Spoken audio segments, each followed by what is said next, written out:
It's new season time in World of Tanks console, and this time around we have another World War II tech tree inbound, so let's get right into it. In the free pass for the new TIGERS season, you will earn the Tier 8 Japanese Premium Heavy Tank, the Orochi Oni at Stage 100. If you buy the 2000 Gold Season Pass, you can also receive the Tier 6 Japanese Premium Heavy Tank, the Heavy Tank number 6, at Stage 25. The Tier 8 American Premium Tank Destroyer, the TS5 at Stage 75, and the new debut of the Japanese tank destroyers, the Tier 8 Premium Type 5 Ka-Ri at Stage 100, as well as a skin for it at Stage 37. Stat-wise, the tank destroyer has a 127mm gun that does 500 alpha at Tier 8. Its accuracy, aim time, and reloads have been nerfed coming over from PC, and the reload by quite a bit, more than just making up for rapid loadings 10%, with a nerf of over 1.5 seconds. Regardless, you have a 14.3 second base reload with 0.34 accuracy and 2 seconds aim time, 7 degrees of gun depression, and as this is a casemate tank with no turret, you have a limited gun arc, limited to 12 degrees to the left and to the right. For ammunition, you have 252 standard AP pen with 980 shell velocity, and 298 premium APCR pen with 1150 shell velocity. Your HE rounds have 90mm of pen for 630 alpha and 900 shell velocity. You have decent mobility with a 40 km/h top speed and a 16.66 power to weight ratio, as well as 30 degrees a second hull traverse speed. Camo wise, you have 380 meters base view range and a moving/still concealment of 386 and 347 meters base. Armor wise, you have quite a flat 220mm face, only slightly angled back, but a nice 115mm well-angled upper plate, and your usual lower plate weakness and 1250 hit points to play with. Overall, it looks like quite a decent tank, and that 500 alpha at Tier 8 packs quite a punch. That's the Type 5 Ka-Ri.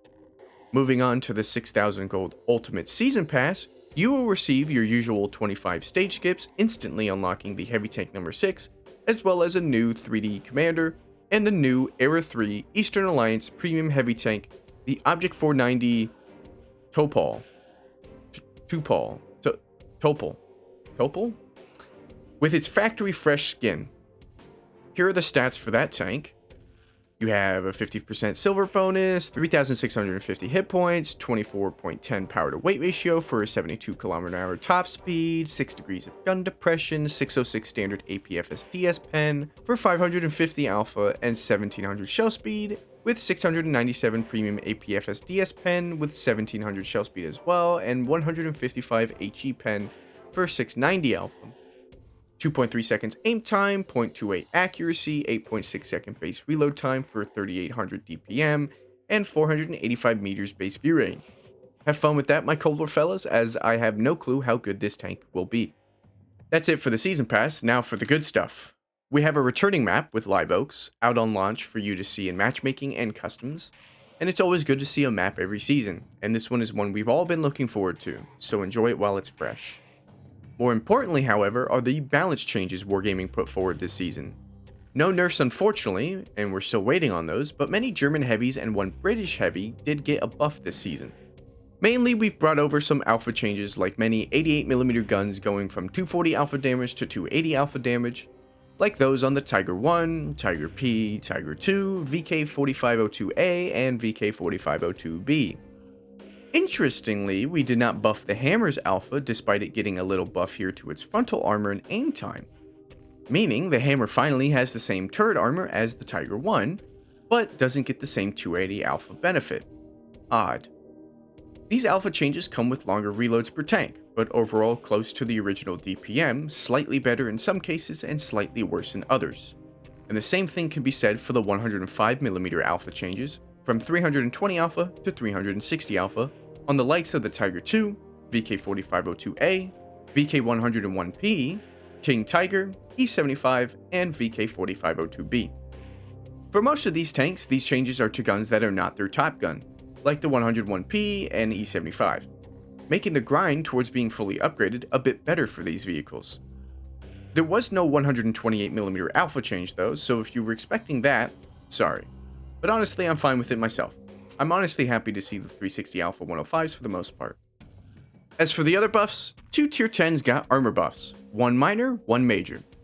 The minor armor buff is to the FV215B, where the angled portion of the turret ring more than doubled in thickness from 101mm, which was previously buffed, to 254mm. I don't think this will do much to the tank, however, as if you're being penned here from a knowledgeable player, 254mm will still be penned by many standard and all premium rounds at tier 10. Especially when trying to side scrape with this vehicle, you make it more flat for them to hit. But it's nice to have at the very least, I suppose. As for the major buff, the Panzer 7 got it. And no, it's not the mantlet, like I was hoping for. Instead, it's actually the side bulges. They got massively buffed, killing those bulges as weak points for the tank, meaning it's a very capable side scraper now as opposed to the unique toe peeking identity this rear turret tank was.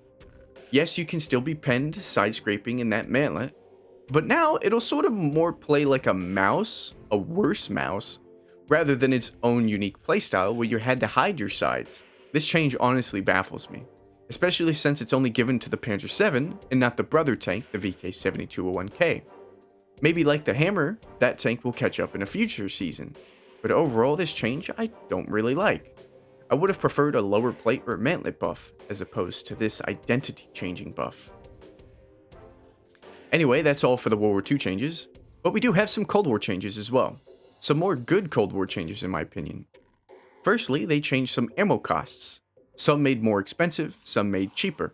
Mainly autocannons got cheaper, like the M3A1 and A2 Bradleys, the BMP2 and 3, and the Modlot's autocannon.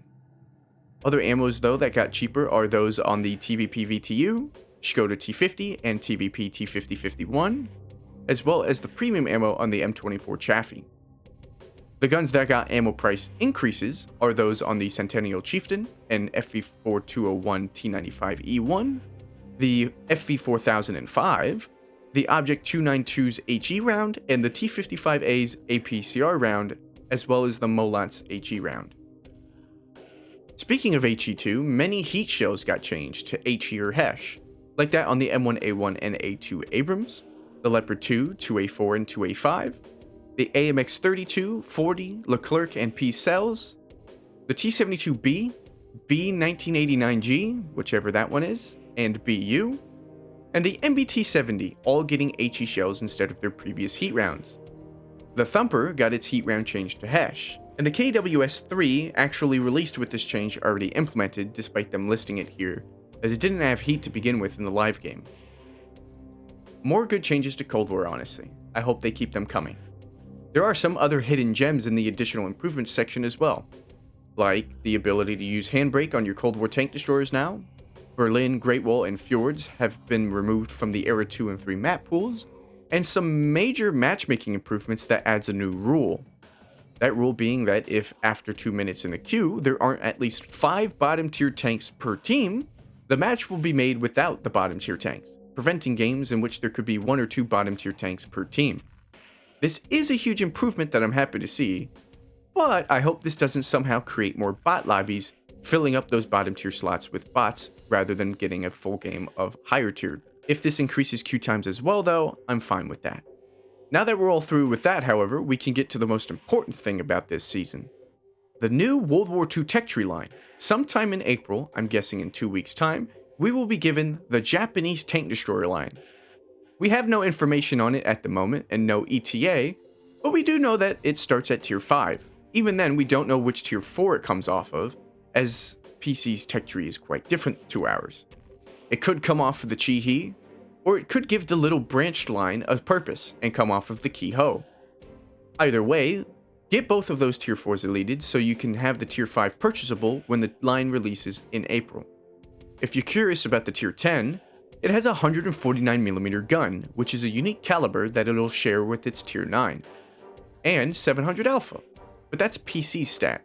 Who knows if we bumped it up for our game? I sure hope not, but I think the tanks, despite being quite basic as they have no mechanic, and they are just more non-turreted tank destroyers, will stand on their own with their unique calibers and alpha at tier 10. So, personally, I'm looking forward to them, and I hope you are too, but that's all for the launch of the Tigers season. Don't forget your starter pack, and I'll see you in the next one. Thanks for watching.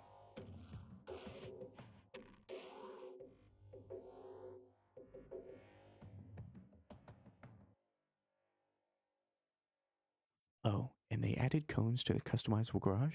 Amazing.